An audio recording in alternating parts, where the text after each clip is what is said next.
আদম বাবার থেকে শুরু করে আমার নবী পর্যন্ত যত নবী আসছে, কোন নবীর চেহারার বর্ণনা কারোর কাছে নাই।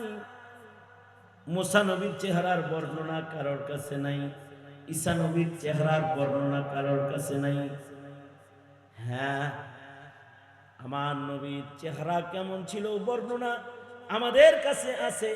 নবীর নাক কেমন ছিল তাও আমাদের কাছে আছে। নবীর চোখ দুটো কেমন ছিল তাও আমাদের কাছে আছে। নবীর হাতের তালু কেমন ছিল তাও আমাদের কাছে সংরক্ষিত আছে। নবীর রেগে গেলে কেমন দেখা যেত তাও আছে। নবী হেসে দিলে কেমন দেখা যেত তাও আমাদের কাছে আছে। আমার নবীর পায়ের তালু কেমন ছিল তাও আছে। আমার নবীর ঘাম কেমন ছিল তাও আছে। কয়টা বুরু আমার নবীর চোখে ছিল তাও আমাদের জানা আছে। নবীর বাবরি চুলগুলো দেখতে কেমন ছিল তাও জানা আছে। নবীর মাথার ছোট চুল দেখতে কেমন ছিল তাও জানা আছে। আমার নবীর কয়টা চুল পেকে ছিল তাও উম্মত গুনে গুনে রেখে দিয়েছে। কিয়ামত পর্যন্ত শামাইল আর সিরাত বর্ণনা হবে। আল্লাহর রাসূলকে না দেখেও উম্মত রাসূলকে শুনতে থাকবে। এটা আল্লাহর রাসূলের মুজিজা। কারণ নবীর নবুয়ত চলবে কিয়ামত পর্যন্ত। তো পয়গম্বর মুসা আলাইহিস সালাতু ওয়াস সালাম লাঠির দ্বারা পাথরে বাড়ি মারলেন। পাথরের ভেতর থেকে আর একটা পাথর বেরিয়ে আসলো। পয়গম্বর আবার পাথরে বাড়ি মারলেন, আর একটা পাথর বেরিয়ে আসলো। সেই পাথরে আবার বাড়ি মারলেন। তো দেখেন এই পাথরের ভেতরে একটা ছোট্ট পোকা জিকির করতেছে। আল্লাহ পাক আল্লাহর কুদরত দেখানোর জন্য পয়গম্বর মুসা আলাইহিস সালামকে এই পাথরের ভেতরের পোকাও যে খায়, জিকির করে, এটা দেখাইতেছে। আল্লাহ তাআলা বললেন, মুসা,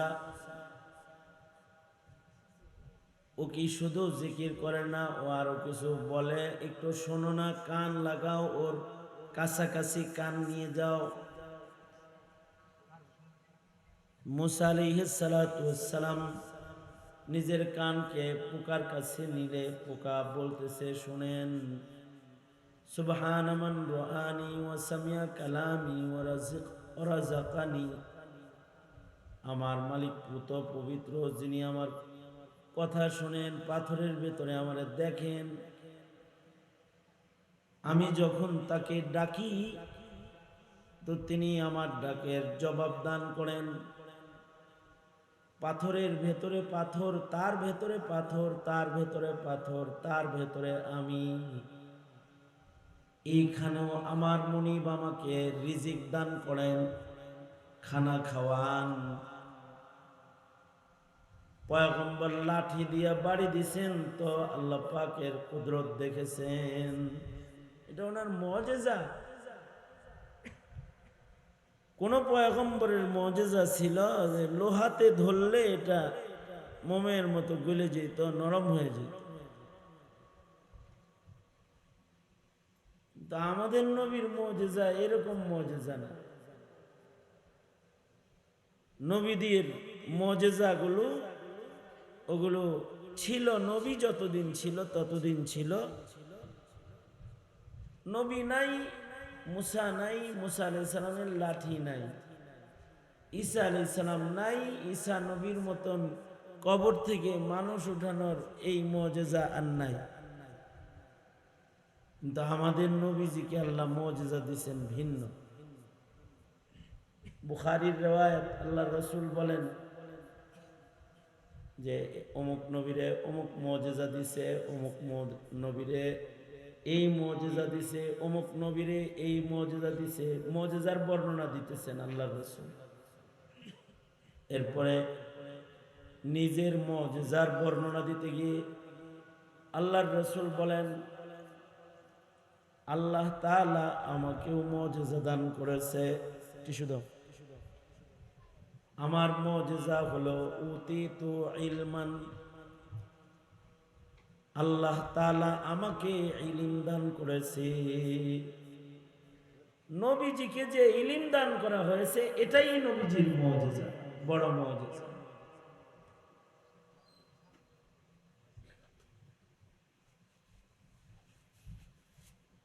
আল্লাহর রাসূলের মুজিজার ভেতরে সবচেয়ে বড় মুজিজা কোনটা?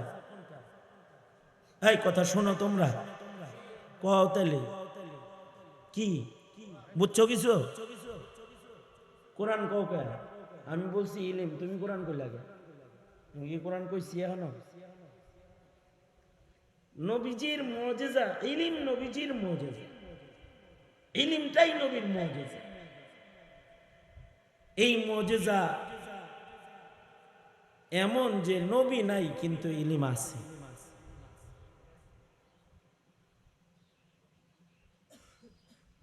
কি পরিমাণে ইলম রাসূলকে দান করছেন। নবীর ইলমের মুজিজার আয়াতনটা কেমন? আল্লাহর রাসূল বলেন, আমার ইলমের আয়াতন হলো উতিতু ইলমাল আউয়ালিন ওয়াল আখিরিন। আমাকে একেবারে শুরুর ইলম দান করছে, শেষের ইলম দান করছে। প্রথম কি হয়েছে তাও আমাকে শেখানো হয়েছে। এ কারণে আল্লাহর রাসূল বলেন প্রথম কি কি বানাইছে সে বর্ণনাও আল্লাহর রাসূল দিয়েছেন ইলমের দ্বারা। নবী বলেন আউয়ালু মা খালাকাল্লাহুল কালাম, সর্বপ্রথম আল্লাহ তাআলা আলাতে ইলম কলম বানাইছে। আবার অন্য এক riwayate বলেন সর্বপ্রথম আল্লাহ তাআলা আমার নূর বানাইছে, আমাকে বানাইছে। সর্বপ্রথম নবী আমি মনোনীত হয়েছি, আল্লাহ রাসূল বলেন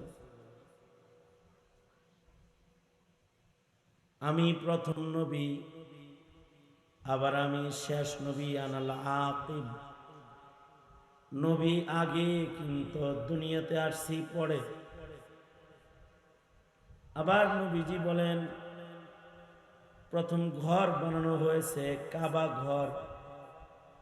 কুরআন বলে ইন্না আউওয়ালা বাইতি উযিআ লিন-নাস লাল্লাযী বিবাক্কাতা মুবারাকান ওয়া হুদাল লিল আলামিন।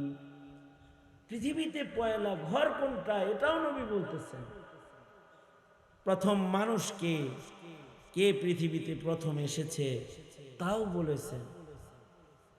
প্রথম সন্তান পৃথিবীতে কে জন্মগ্রহণ করেছে তাও রাসূল বলতেছেন। কি দিয়া বলতেছেন? ইলমের দ্বারাই বলতেছেন। নবীজিকে ইলম দান করা হয়েছে। আর শেষের হালত নবী বলছেন শেষ মৃত্যু কার হবে তাও নবী বলছেন। সর্বশেষ কে মারা যাবে এটাও বলছেন। সর্বপ্রথম হাসর কার হবে তাও বলছেন। সর্বপ্রথম জান্নাতে কে যাবে তাও বলেছেন। সবার পরে যে জান্নাতে যাবে সে কেমনে যাবে তাও বলছেন। আল্লাহু আকবার। সব বলছেন কি দিয়া? ইলম দিয়ে। আল্লাহর রাসূল বলেন উতিতু ইলমান, আমার মুজিজা হলো আল্লাহ তাআলা আমাকে ইলম দান করেছেন, ইলম দান করেছেন। আল্লাহর রাসূলের বড় বড় মুজিজা তিনটা। আল্লাহর রাসূলের মুজিজার অভাব নাই। অন্যান্য নবীর মুজিজা গোনা যায় কিন্তু আমার নবীর মুজিজা গোনা যায় না। ইন্তেখাবে দফতরে তাকওয়িনে আলম জাতি ও বরতরজ আয়াতে জুমলা আম্বিয়া আয়াতে ও। সব নবীর মুজিজা এক জায়গায় করলেও আমার নবীর মুজিজার সমান হবে। চন্দ্র দ্বিখণ্ডিতকরণ এটা নবীর বড় মুজিজা না, এটা ছোট মুজিজা। আকাশের চাঁদ জমিনে দাঁড়ায়া ইশারা করছে আর টুকরা হয়েছে। সূর্য থেমে গেছে নবীর কারণে, এটা নবীর বড় মুজিজা না।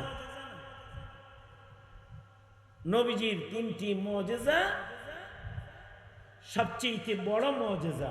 নবীজির তিনটি মুজিজা বড়। এক নম্বর মুজিজা হলো কোরআন। এটা বড় মুজিজা। কিয়ামত পর্যন্ত অনেক বিজ্ঞান আসবে, শিক্ষা আসবে, কিন্তু কোরআনের সামনে দাঁড়ানোর শক্তি পৃথিবীর প্রযুক্তি আর বিজ্ঞানের নাই। এবং এর ভেতরে কোনো ভুল নাই, এটি নির্ভুল।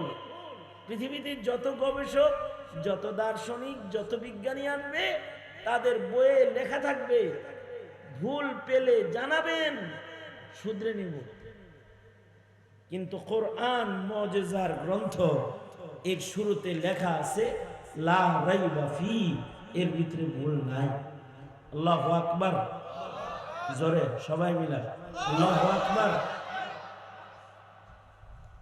কোরআন সবচেয়ে বড় মুজিজা নবী আলাইহিস সালামের, যে এর ভেতরে কিয়ামত পর্যন্ত শিক্ষা আসবে, বিজ্ঞান আসবে।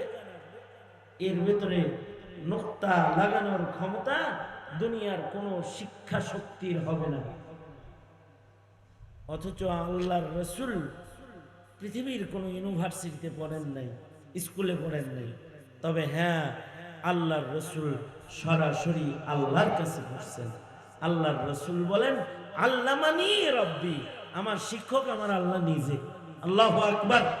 আল্লাহর রাসূলের শিক্ষক আল্লাহ নিজে। আল্লাহর রাসূলকে আল্লাহ তাআলা নিজে তালিম দান করেছেন। আল্লাহর রাসূল বলেন, আল্লামানি রব্বি,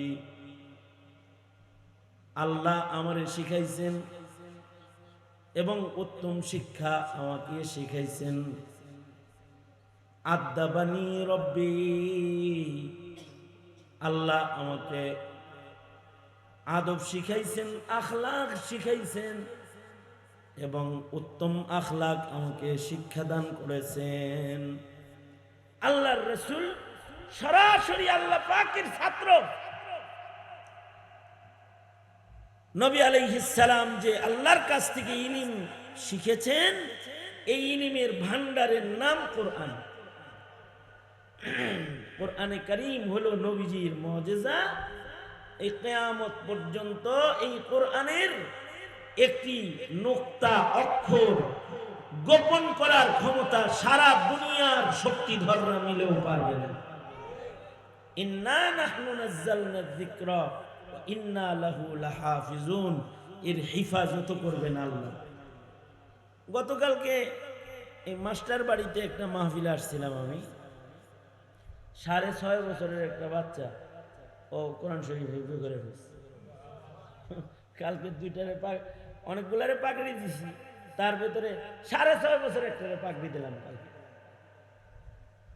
ও নিজে গোসল করা জানে না, ওর নিজের নাকের পানি বাইর হয় এটাও বুঝে না। নাকের পানি এরকম করতেছে, তাকায় রয়েছে। ওর যে নাক দিয়ে পানি পড়তেছে, ময়লা পড়তেছে, এটাও বুঝে না। কিন্তু ওর সিনার ভেতরে 30 পারা কোরআনকে আল্লাহ তাআলা হেফাজত করার জন্য আটকায় দিয়েছে। আমি জিজ্ঞাসা করেছি হাফেজ সাহেবকে, ইয়াদ আসেনি ওর? ওই যতগুলা পাগড়ি দিয়েছেন এর ভিতরে এইটাই পুরা কোরআন শরীফ এক বসায় শোনাইতে পারবে, সুন্দর করে শোনাইতে পারবে। লুকমা ওরই কম যাবে, বাকিদের লুকমা বেশি যাইতে পারে, ওর লুকমা যাবে না।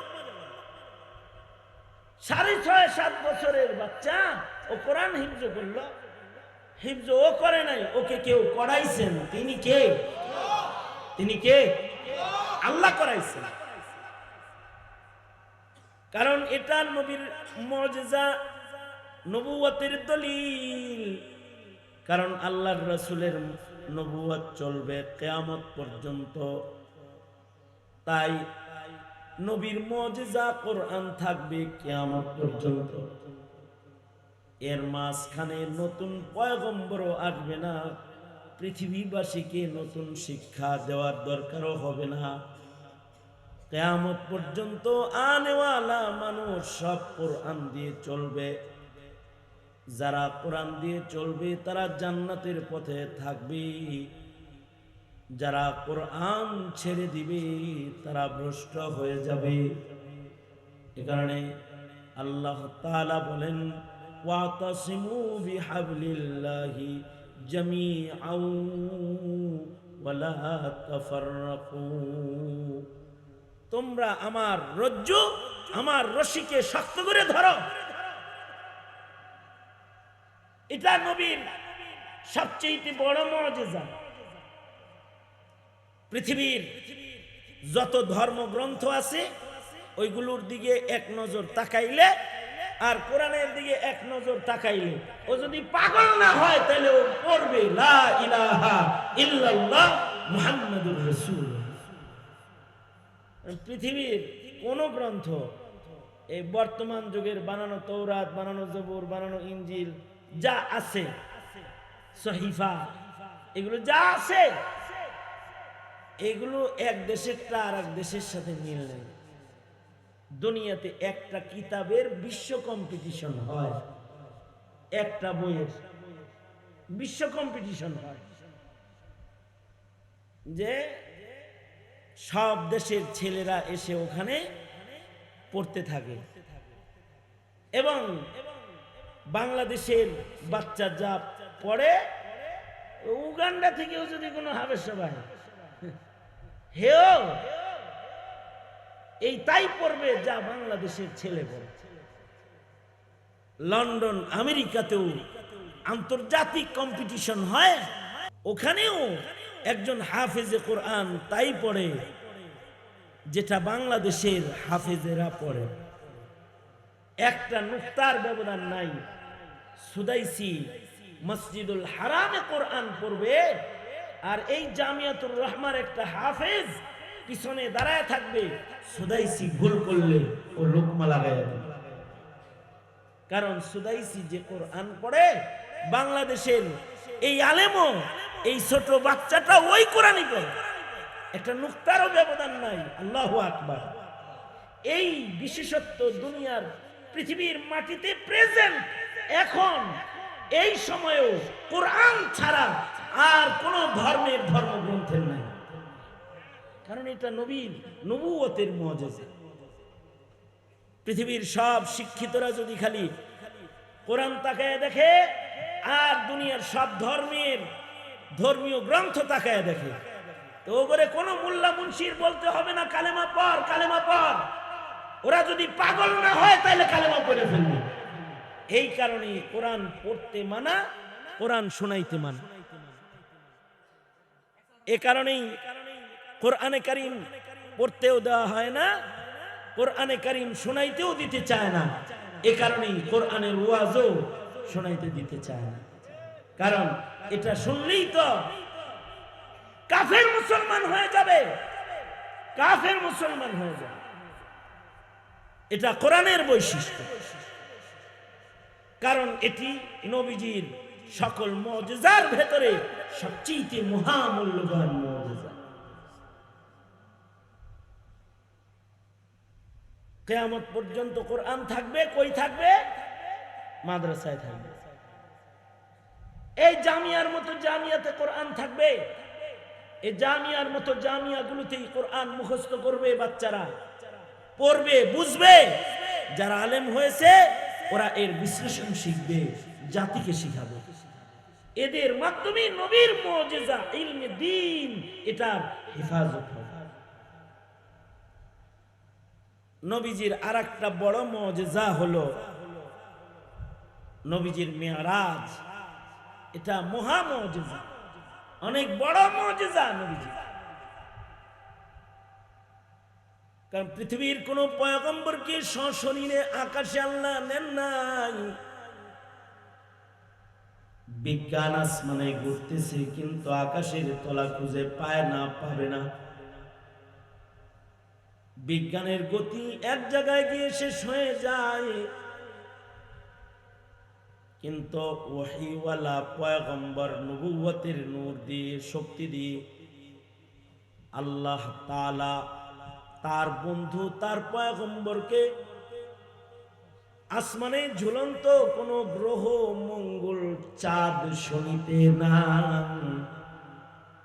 এই সব পার করে প্রথম আকাশ, দ্বিতীয় আকাশ, তৃতীয় আকাশ, সপ্তাকাশ পার করে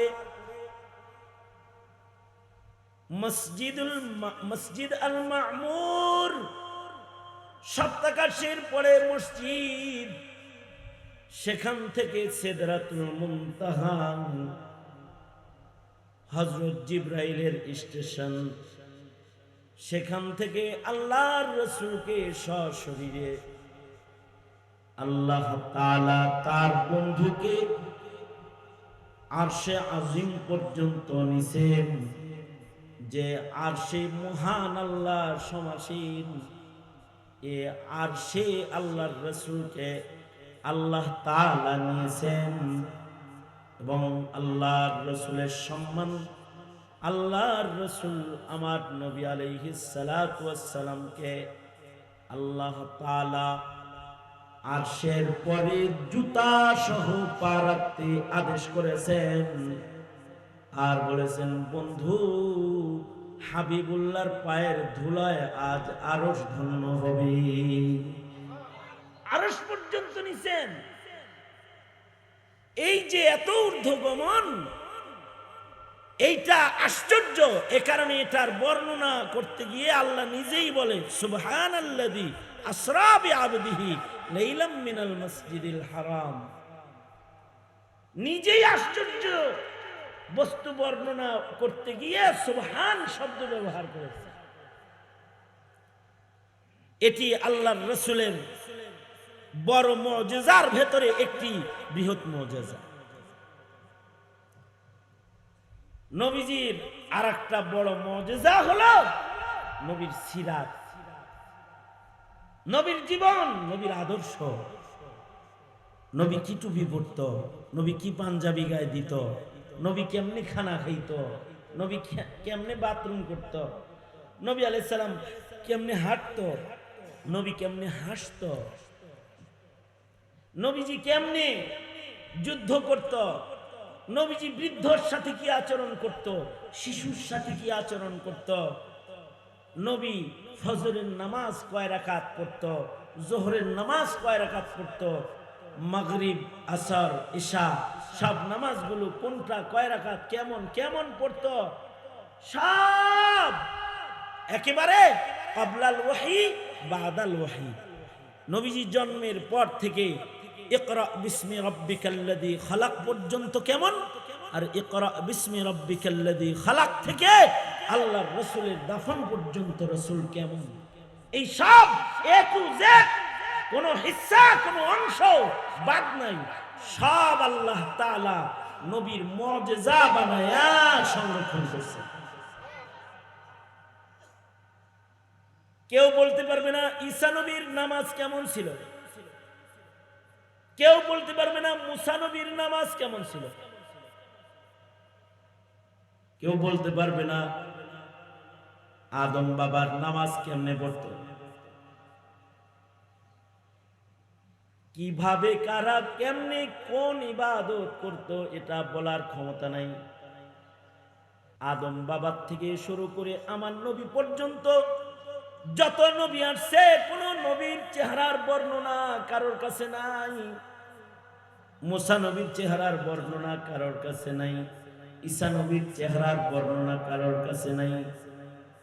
হ্যাঁ, আমার নবীর চেহারা কেমন ছিল বর্ণনা আমাদের কাছে আছে, নবীর নাক কেমন ছিল তাও আমাদের কাছে আছে, নবীর চোখ দুটো কেমন ছিল তাও আমাদের কাছে আছে, নবীর হাতের তালু কেমন ছিল তাও আমাদের কাছে সংরক্ষিত আছে, নবীর রেগে গেলে কেমন দেখা যেত তাও আছে, নবী হেসে দিলে কেমন দেখা যেত তাও আমাদের কাছে আছে, আমার নবীর পায়ের তালু কেমন ছিল তাও আছে, আমার নবীর ঘাম কেমন ছিল তাও আছে, কয়টা বুরু আমার নবীর চোখে ছিল তাও আমাদের জানা আছে, নবীর বাবরি চুলগুলো দেখতে কেমন ছিল তাও জানা আছে, নবীর মাথার ছোট চুল দেখতে কেমন ছিল তাও জানা আছে, আমার নবীর কয়টা চুল পেকে ছিল তাও উম্মত গুনে গুনে রেখে দিয়েছে। কিয়ামত পর্যন্ত শামাইল আর সিরাত বর্ণনা হবে, আল্লাহর রাসূলকে না দেখেও উম্মত রাসূলকে শুনতে থাকবে। এটা আল্লাহর রাসূলের মুজিজা। কারণ নবীর নবুয়ত চলবে কিয়ামত পর্যন্ত। কিয়ামত পর্যন্ত চলবে। এ কারণে কোন নবীর জীবনী আলোচনা সভা নাই। মুহাম্মদুর রাসূলুল্লাহ সাল্লাল্লাহু আলাইহি ওয়াসাল্লামের সিরাত আলোচনার মাহফিল আছে। এটা হলো নবীর সবচেয়ে বড় মুজিজার একটি মুজিজা। আর এই নবীর এই মুজিজাগুলো সংরক্ষণ হয় মাদ্রাসা। ওই সংরক্ষণ হয় বাবলার মতো স্যার। এই মুজিজাগুলো কোথায় সংরক্ষণ হয়? মাদ্রাসায় সংরক্ষণ হয়। কোরআন মাদ্রাসায় সংরক্ষণ হয়। সিরাত নবীর সুন্নাত সব মাদ্রাসায় সংরক্ষণ হয়। এবার বলুন তাইলে কিয়ামত পর্যন্ত উম্মতকে হিদায়াতের পথে চালাইতে আর সিরাত ও কোরআন সংরক্ষণ করে জাতির কাছে এটা পৌঁছাইতে মাদ্রাসা নামক কোরআন সুন্নাহর এই ফ্যাক্টরিটার দরকার আছে না নাই? কতগুলো দরকার?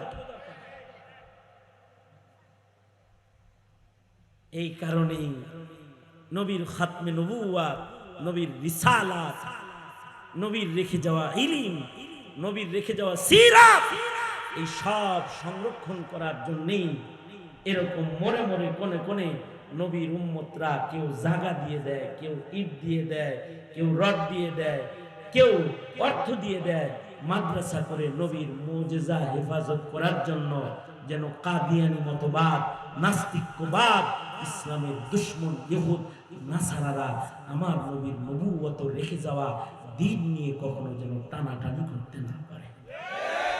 এটা হলো মাকসাদ। সুতরাং মাদ্রাসার জরুরত আছে, আলেমেরও দরকার আছে। কিয়ামত পর্যন্ত এই সিলসিলা চালু রাখতে হবে। জঙ্গিবাদের মালা পরানোর চক্রান্ত করে অনেকে মাদ্রাসা তালা লাগাইতে চাবে, অনেকে আলেম প্রজন্ম গঠন করা বন্ধ করতে চাইবে। এই অপশক্তি যারা আগাবে মনে রাখতে হবে ওরা তাগুত হিসেবে আগাচ্ছে, দুশমন হিসেবে আগাচ্ছে। ওরা মুসলমানের বন্ধু নয়, ওরাই দ্বীনের শত্রু, ওরা মুসলমানের শত্রু। এই বিষয়গুলো খেয়াল রাখা চাই। গাজী মাহমুদকে আমি বলছি, গাজীপুর থেকে আপনার ইলমি জগতের খেদমত শুরু হয়েছে। সারা দেশে দৌড়দৌড়ি না করে জামিয়াতুর রহমাকে একটা আলমী ইদারা বানানোর ফিকির নিয়ে মেহনত করেন। গাজীপুরবাসী ভালোবাসে, মোহাব্বত করে, কদর করে। আলহামদুলিল্লাহ জামিয়াতুর রহমা চলছে, দিন দিন এর তারাক্কি হচ্ছে, আরো হোক, অনেক বড় হোক। এই ইদারা সারা বিশ্বব্যাপী ছড়িয়ে পড়ুক এর আলো। এ দোয়া, এ নাচিজ নাখান্দার পক্ষ থেকে ছিল, এখনো আছে, থাকবে। বাস আজকের এই দোয়া মাহফিলে নবীর ইলমের হিফাজতের যে মর্ম কথাটা আপনাদেরকে আমি বুঝাইতে চেষ্টা করেছি। জানি না বুঝাইতে পেরেছি কিনা, তবে কেউ যদি বুঝে থাকেন মওত তাক ইয়াদ রেখে আলেম হিফাজতে আমাল, হিফাজতে ইলম এর মার্কাজ, তালিবুল ইলম ছাত্র, মাদ্রাসার শিক্ষক, মুআল্লিম, এদের সকলের সাথে সেই নবীর রেখে যাওয়া মুজিজা হিফাজতের মেজাজ নিয়ে তাদের সাথে আচরণ করেন, তাদের পাশে থাকেন, তাদেরকে সহযোগিতা করেন। এটা হলো এই অধমের পক্ষ থেকে আপনাদের প্রতি দাওয়াত। এই দিনের বেলায় আপনারা যারা নিজেদের কাজ ছেড়ে এই গরমের ভেতরে এই ফকিরের কদর করছেন, আসছেন, দূর থেকে যারা আসছেন, আল্লাহ আপনাদেরকে জাযায়ে খায়ের দান করে এই দোয়া রাখছি, দোয়া করছি। আল্লাহ তাআলা আমাদের সকলকে দুনিয়া আখিরাতের ভালাই দান করুন। রাতের বেলায় তো আমার স্নেহের ছোট ভাই হযরত মাওলানা হাফিজুর রহমান সিদ্দিকী আসবে, আরো ওলামা হযরতরা আসবে। হাটহাজারীর মোহতারাম সাহেব হুজুর, আল্লাহর পেয়ারা ওলি, তিনি আগমন করবেন। এই যে একটা সুন্দর আয়োজন, আল্লাহ তাআলা এটাকে কবুল করে, আপনাদেরকেও আল্লাহ তাআলা এটাকে মহব্বত করে তৌফিক দান করে।